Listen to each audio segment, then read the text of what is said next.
बिस्मिल्लाहिर्रहमानिर्रहीम। अस्सलाम वालेकुम नाज़रीन इकराम, मैं हूं मखदूम शाहबुद्दीन और आप देख रहे हैं मेरा फेसबुक और यूट्यूब चैनल।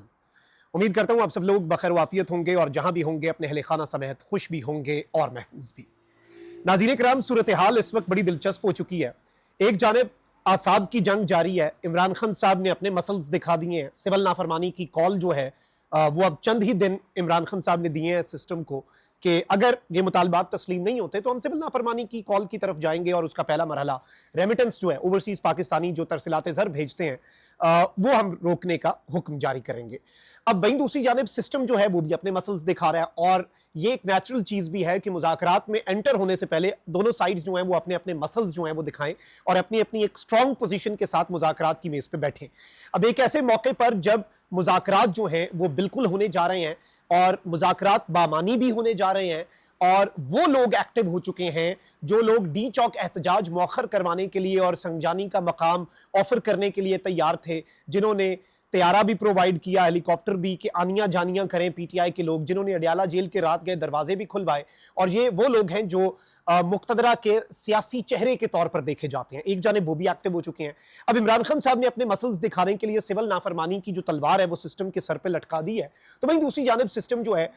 उसने भी अपनी पोजीशन वाजे कर दी है। आईनी बेंच ने फौजी अदालतों वाला मामला लटका दिया है, लेकिन मशरूत इजाजत दे के ये क्लियर कट मैसेज पीटीआई को दे दिया गया है कि जी सिविलियंस के फौजी अदालतों में ट्रायल को लेजिटिमेसी प्रोवाइड कर दी गई है। साथ ही साथ जनरल फैज हमीद वाला मामला, और जाहिर बात है जनरल फैज हमीद के ऊपर चार्जशीट जो है वो आना भी बड़ा इंपॉर्टेंट है और जनरल फैज हमीद के ऊपर जो आईएसपीआर का प्रेस रिलीज है जिसमें उनके ऊपर जो एलिगेशंस हैं उन एलिगेशन से ज्यादा मेरे लिए इन एलिगेशंस की टाइमिंग इंपॉर्टेंट है कि वो पब्लिक करना, यानी कि उसके बाद ये कोई पीछे अबहाम नहीं रह गया, कोई शक और शुबा नहीं रह गया कि इमरान खान साहब को इस केस के अंदर शामिल किया जाएगा या नहीं, क्योंकि ये ट्रायल जिस तरह से चल रहा है इसी सेम केस के अंदर जो लोग अभी मिलिट्री की तहवील में है वो बहुत छोटे लेवल के केसेस में है, वो सिर्फ और सिर्फ डायरेक्टली मिलिट्री की तनसीबात पर हमला करने के केसेस में है। जो लोग मिलिट्री की अभी तहवील में 85 लोग हैं जिनमें हसन न्याजी खान साहब का भांजा भी है।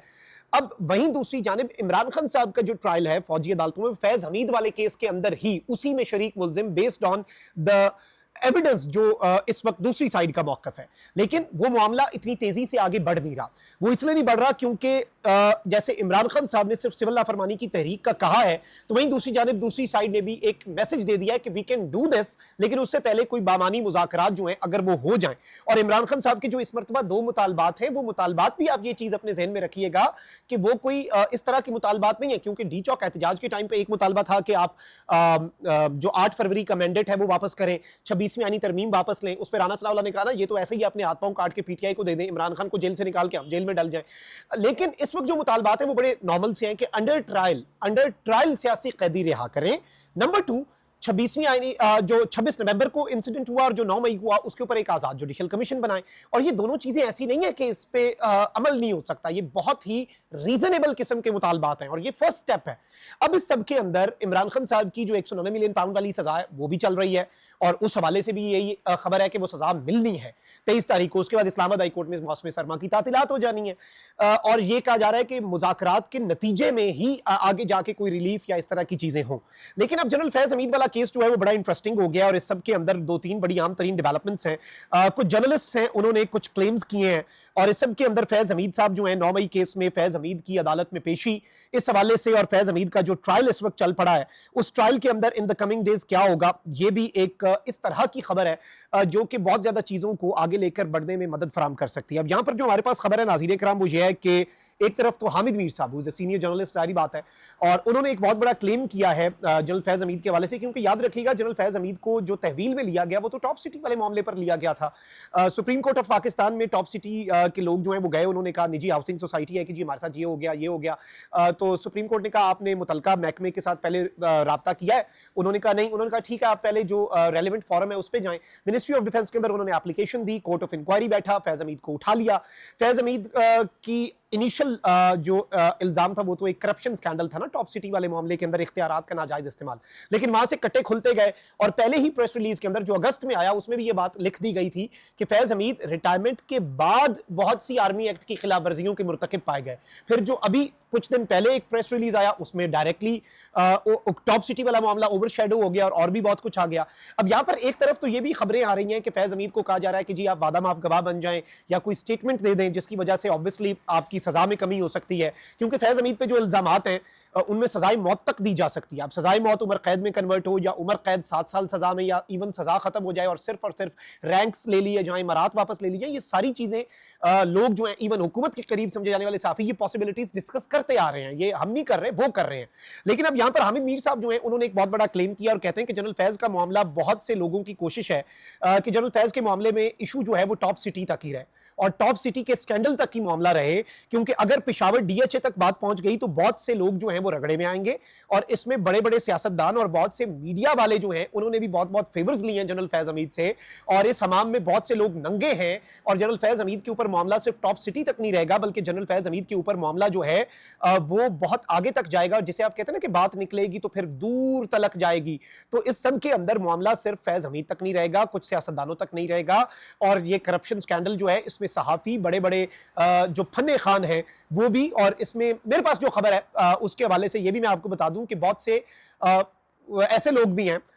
जो कि सिस्टम के अभी खिलाफ है, उन्होंने भी फेवर्स ली हुई हैं। तो जिन्होंने ली हुई हैं फेवर्स वो आ जाए मामला सामने, हम तो इसी हक में हैं क्योंकि जाहिर बात है हर चीज़ क्लियर होनी चाहिए। अब इस सब के अंदर हामिद मीर साहब ने कहा है कि जनरल फैज ने रिटायरमेंट के बाद कहा था कि अगर मुझ पर हाथ डाला गया तो सिर्फ मैं अकेला नहीं बल्कि बहुत से लोगों को लेकर जाऊंगा। तो अब हामिद मीर साहब की तरफ से ये क्लेम आना और फैज हमीद की ये बात मंजरेआम पर लाना कि फैज हमीद ने ये मैसेज दिया था कि मैं खुद अगर अकेला मुझे आपने डुबोने की कोशिश की तो फिर बहुत से लोग जो हैं वो इस हमाम में जितने नंगे हैं मैं उन सब का कट्टा चट्टा खोलूंगा। आई थिंक ये एक बहुत बड़ी डेवलपमेंट है और इस सब के अंदर जनरल फैज हमीद का ट्रायल जो है वो शुरू हो चुका है और जो फर्दे जुर्म है, जो एक इल्जामात चार्जशीट है वो मंजरेआम पर आ गई है। तो जनरल फैज हमीद जो है वो फौजी अदालत में पेश हो रहे हैं और उनका ट्रायल जो है वो इस वक्त चल रहा है और बड़ा तेजी से चल रहा है और जाहिर बात है कि तमाम सबूत जो इस वक्त है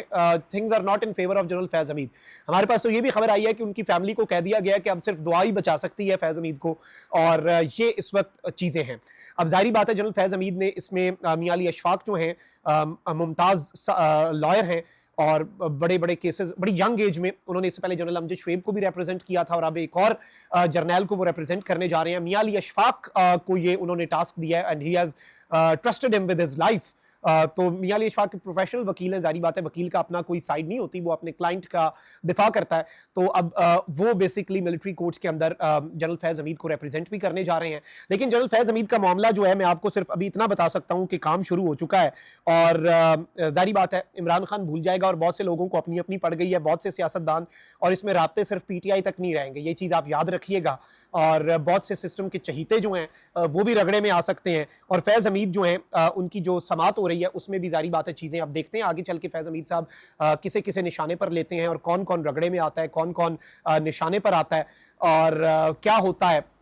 लेकिन जो चीज़ मुझे इस वक्त समझ आ रही है वो ये है कि एक तरफ तो समात शुरू हुई है और फैज हमीद अदालत में पेश भी हो रहे हैं और बहुत कुछ चल रहा है, लेकिन इसमें रगड़ा जो है वो बहुत आगे तक जाएगा और बहुत से लोग जो हैं वो भी इसमें रगड़े जा सकते हैं। कमेंट सेक्शन में राय का इज़हार ज़रूर करें। अपना बहुत ख्याल रखें। अल्लाह निगहबान पाकिस्तान।